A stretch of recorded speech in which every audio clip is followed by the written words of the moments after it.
Good afternoon students. Today we will perform the standardization of potassium permanganate.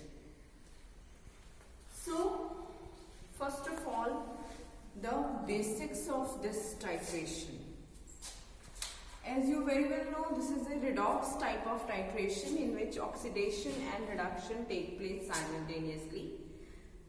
So first and most important question asked in this titration is, when we are taking potassium permanganate in the conical flask, we have to boil it for 1 hour and we have to filter it. We have to cool it and then we have to filter it. Then we will use it after some time.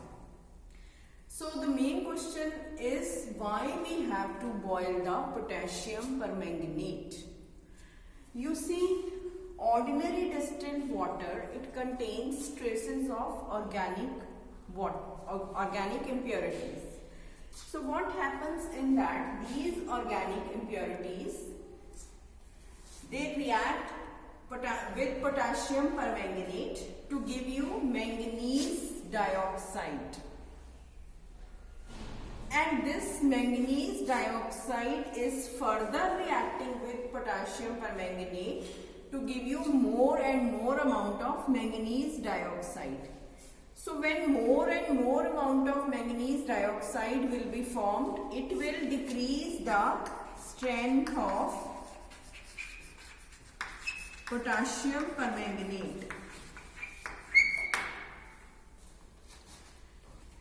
So that's why when we filter the solution, when we boil the solution for 1 hour, after 1 hour we filter the solution, the manganese dioxide is completely removed.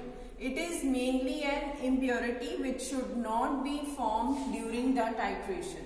So we have to remove it previously before the titration so that it does not interfere with titration and it does not decrease the strength of potassium permanganate. That's why we boil the potassium permanganate. Now coming to the procedure, what we have to do is, we have to take a iodine flask since it's a iodometric titration. So there are two types of titration. One is iodometric and other is iodimetric. Where there is iodine, that means only iodine solution is used and there is no requirement of potassium iodide to add. Only iodine solution, titration with sodium thiosulfate and the end point. But in iodometric titration, we have to react the given compound with potassium iodide to liberate the iodine. This liberated iodine will react with sodium thiosulfate to give you sodium tetrathionate. So this is the main difference between iodometric and iodimetric titration. So there are two types of titration which both of them will be carried out in iodine flask, but one requires the use of potassium iodide, other does not require. The main purpose is to liberate the iodine and to react with sodium thiosulfate which is taken in the burette.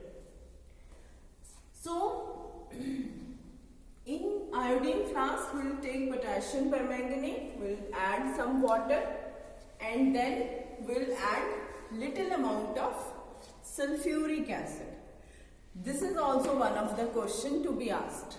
If we don't add sulfuric acid, then there will be brown precipitate formation, which we don't want. So we have to add the sulfuric acid so that we get the proper color, right? Moreover, it is an acidifying agent. It will provide the acidic medium for the titration since it is providing the hydrogen ions.